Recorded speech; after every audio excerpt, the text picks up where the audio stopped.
So we're about to start turn 2 here in Streets of Shadows. But before we do, during turn 1, the fashion designer purchased 2 units, and that cost 4 francs. However, I only deducted 3, so I will deduct now the 4th franc. So the fashion designer begins the turn with no francs. And as you can see here, 4 of the 5 factions, all factions except the journalist, have achieved complex dominance. They control 3 locations with their respective icons. So they will receive 1 extra franc during the income phase. So it's the initiative phase, and the player that has control of the most locations without including any landmarks will have the initiative. The Cabaret Impresario controls 5 locations, so the Cabaret Impresario will have the initiative. So we leave the marker in front of the Cabaret Impresario, who had the initiative in turn 1. On to the Shadows phase, and we draw the top card from deck A, Salons Populaires. During the plot resolution, each player gains 1 franc for each force they have in a fashion designer location, and the Allied Liberation marker will advance at the end of the turn. Now, all fashion designer locations are controlled by the fashion designer, so that implies that anybody else who wants to gain francs at the expense of the fashion designer will have to attack these locations. Now we move on to the income phase, and all but the journalist will receive an additional franc because of complex domination. So the Cabaret Impresario has 10 francs, the fashion designer 5, the movie director 6, chief of police 6, and the journalist 3. Now we move on to the recruitment phase. So as we can see here, the Cabaret Impresario has an opportunity to take the fashion designer's locations. There's one at Passy and one at Montparnasse, which is fashion designer's headquarters. And the Cabaret Impresario has a raid card, so he only needs 1 suit card in order to conduct the attack on the fashion designer's headquarters. So the Cabaret Impresario will spend 4 francs to purchase 2 units. They'll be placed in the Eiffel Tower, from which they can strike both fashion location designers in Passy and Montparnasse. The fashion designer can smell the Cabaret Impresario's intentions, so he will purchase 1 unit, leaving him with 3 francs, places the unit in his headquarters at Montparnasse.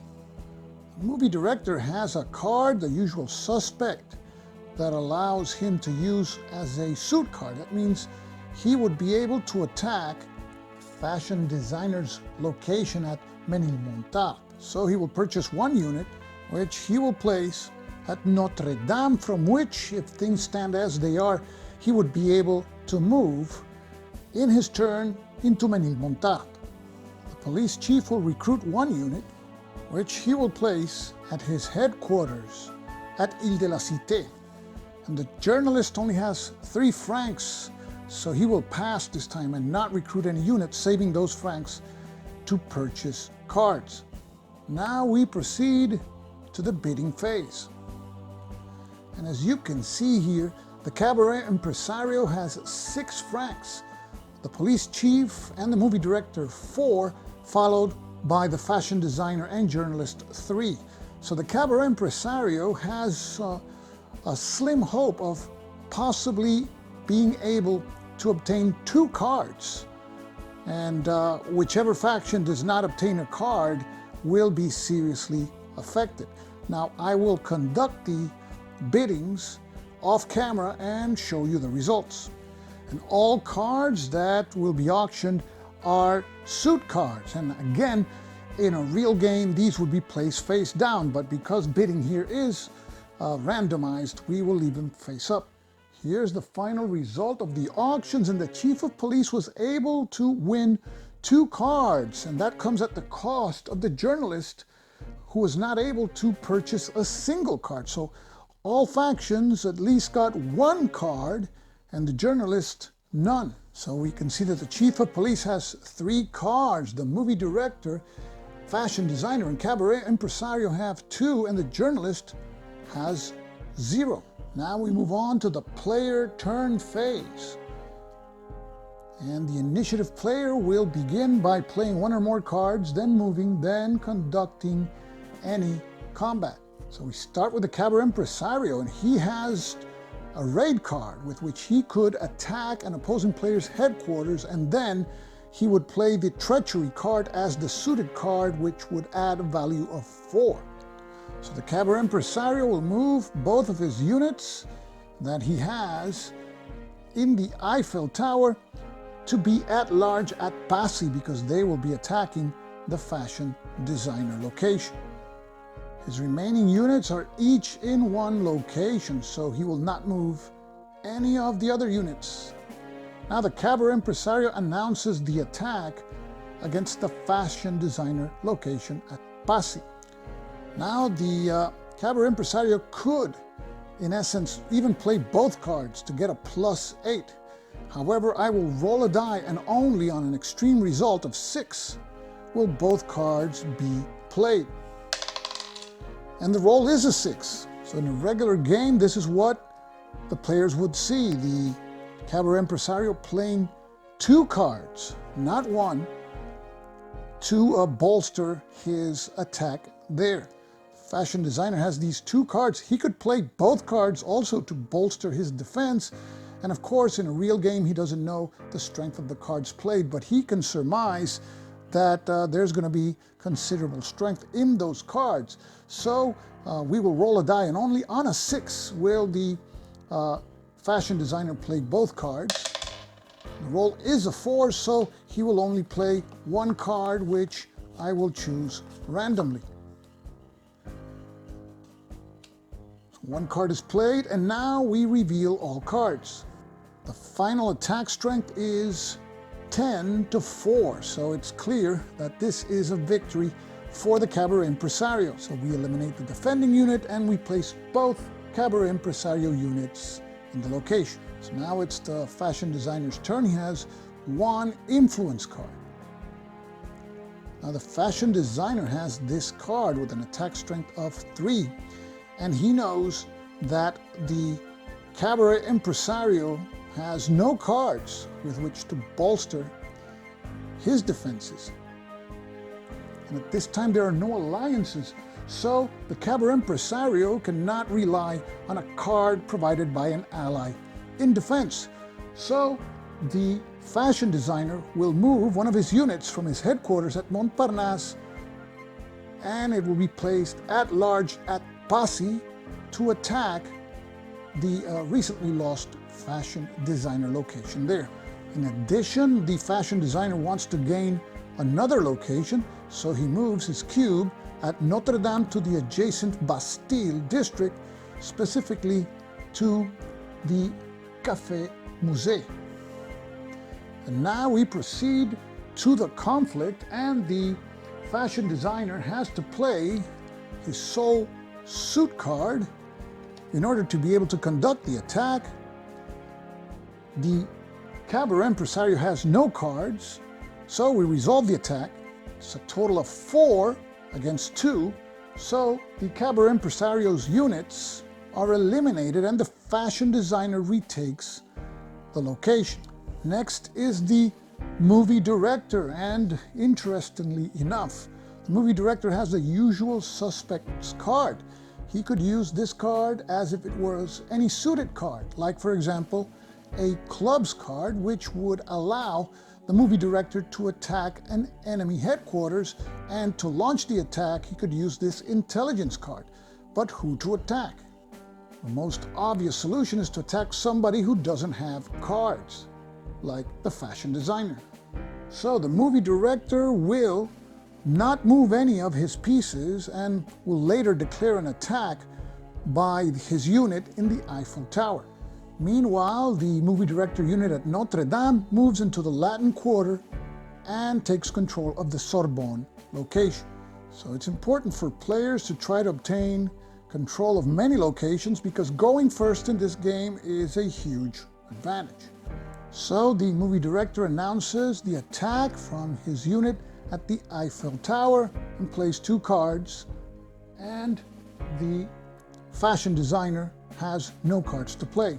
The usual suspect card acts as a clubs or raid card, which allows the attack on a headquarters, and the intelligence card allows the attack. So the total strength of the attackers is 3, the defenders is just 1. The defending unit is eliminated, and the movie director has taken control of the fashion designer's headquarters.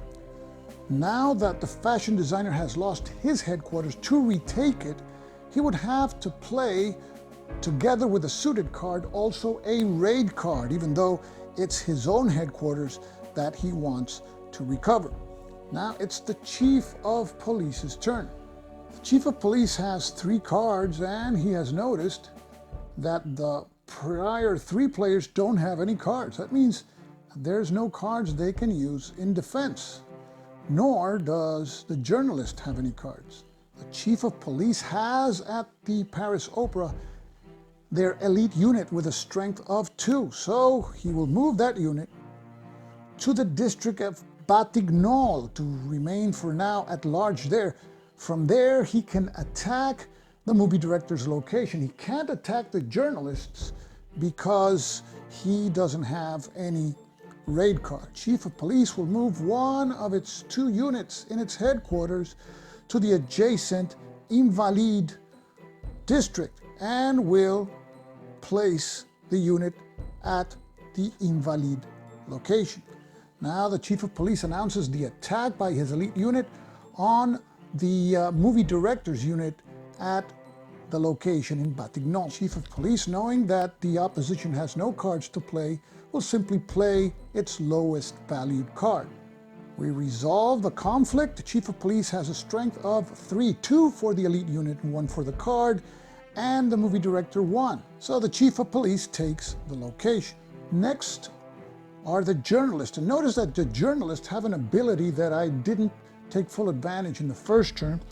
Their tokens do not have to stop moving when they enter a district containing enemy tokens. The journalists have occupied 2 of their namesake locations. There is one that is still unoccupied, and that's the one in the Latin Quarter. And the only unit of the journalists that can reach that space is their unit here at the journalist location at République. So it will move through Bastille, which is enemy occupied, but they will use their special ability to reach the Latin Quarter and take the journalist location there. And as their second move, they will move the unit that they have at the Paris Opera through Tuileries, which is also occupied, but they don't have to stop, into République and occupying the journalist location there. So that means that the journalists now have complex dominance, and we will mark it here with this cube. And now it's the fashion designer and the movie director that don't have complex dominance. Now we move on to the plot and turn resolution phase, and the current Shadows card, Salons Populaires, reads that each player gains a franc for each force that they have in a fashion designer location. So the fashion designer has the fashion designer location at Ménilmontant and the one at Passy. So the fashion designer receives 2 francs. The movie director has control of the fashion designer location, which is its headquarters at Montparnasse. That awards 1 franc to the movie director. And as indicated at the bottom of the card, now the Allied Liberation marker advances 1 space and is now at the number 2 box. It's the end of the second turn. Now we move on to the third turn, and we start with the initiative phase. Counted the number of locations controlled by each of the sides, and there are 5 locations controlled by the cabaret impresario, the movie director, and the police chief. So there's a 3-way tie, and when there's a 3-way tie, we move the initiative marker clockwise until it reaches a tied player, and if it begins with a tied player, it moves anyway. So we move it to the fashion designer, but the fashion designer is not among the tied players. So it goes to the movie director, and the movie director will have the initiative in this turn. So now on to the shadows phase. We draw the top card from deck A, Barbarossa, and the effect is immediate. Clockwise, starting with the initiative player, each player randomly takes one card from their left neighbor and places it in their own hand, and this may result in players temporarily exceeding their hand limit. So we start with the initiative player, and he can pick one card from the chief of police. We'll shuffle both cards, and he picks one randomly. So he picked the intelligence card. Now it's the chief of police's turn. He can pick a card from the journalist. The journalist doesn't have any cards. The journalist can pick a card from the cabaret impresario, who doesn't have any cards. And the cabaret impresario, the same thing happens, have any cards. And lastly, the fashion designer can pick a card from the movie director and does so. So this is how the cards end at the end of this Barbarossa event. Now we move on to the income phase. And there's going to be at least 3 factions that have complex dominance. So now let's add the income to each of the factions. And as to income, the movie director has 6, chief of police 4, the journalist has 6, cabaret impresario has 7, and the fashion designer 6 francs. Now we move on to the recruit phase, starting with the initiative player. The movie director needs cards. He has 6 francs, so he'll just spend 2 to purchase a regular unit. Note that the movie director has taken the headquarters for the fashion designer, but he can't place his units there. It's either in the movie director's headquarters or in a landmark location. So he will place the new unit at the Eiffel Tower in Montparnasse, which is in the same district as the recently taken fashion designer's headquarters.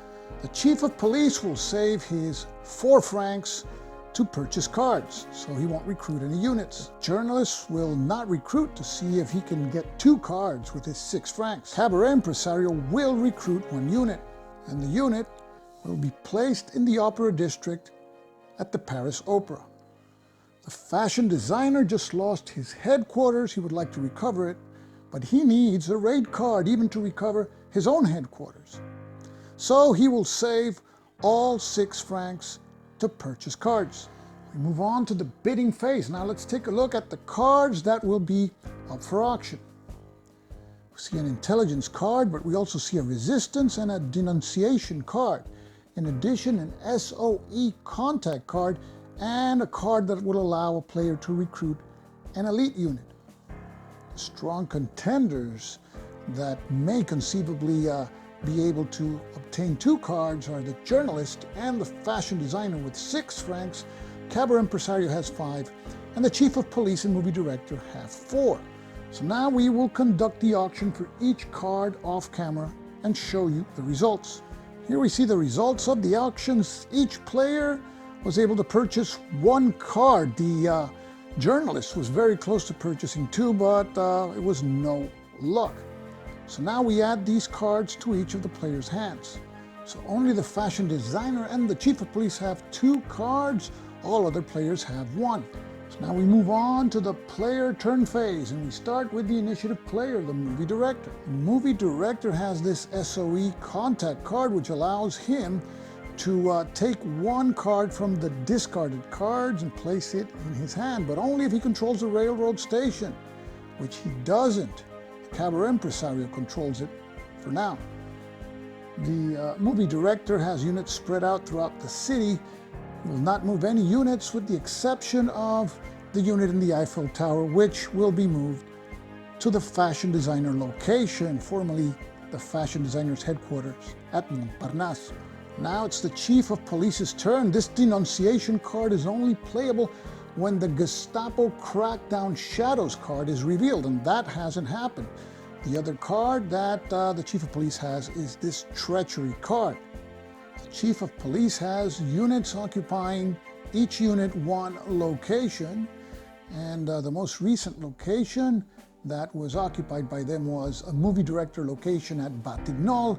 That's where they have their elite units, so they will not move any units. Journalists have an intelligence card. They are also somewhat spread thin. They at last have complex domination with control of all journalist locations, so they will not be moving any units either. Now it's the Cabaret Impresario's turn. He has a resistance card that is only playable when the FFI Shadows card is revealed. As with the other players, the Cabaret Impresario has units spread out across the map, does not have any units concentrated in any single area, and by moving them to attack an area, he would be abandoning locations. So he will stick to the locations he has and will not move or conduct any combat. And now we move on to the plot and turn resolution phase. The event in this particular shadow card was effected immediately, so now we advance the Allied liberation marker 1 space. And it advances now to the number 3 box, and we're still in the first epoch. The Germans move in. So that's the end of the third turn, and that's the end of this episode. We've seen the forces of each of the factions trying to control as many locations as possible. There's been some conflict, but the factions don't have enough concentrated forces nor cards with which they can now overtake their enemies. We will probably see them building their forces in the upcoming turns before we enter into the mid-war. So stay tuned for the next episode of Streets of Shadows. This is Stuka Joe signing off for now. Thanks for watching.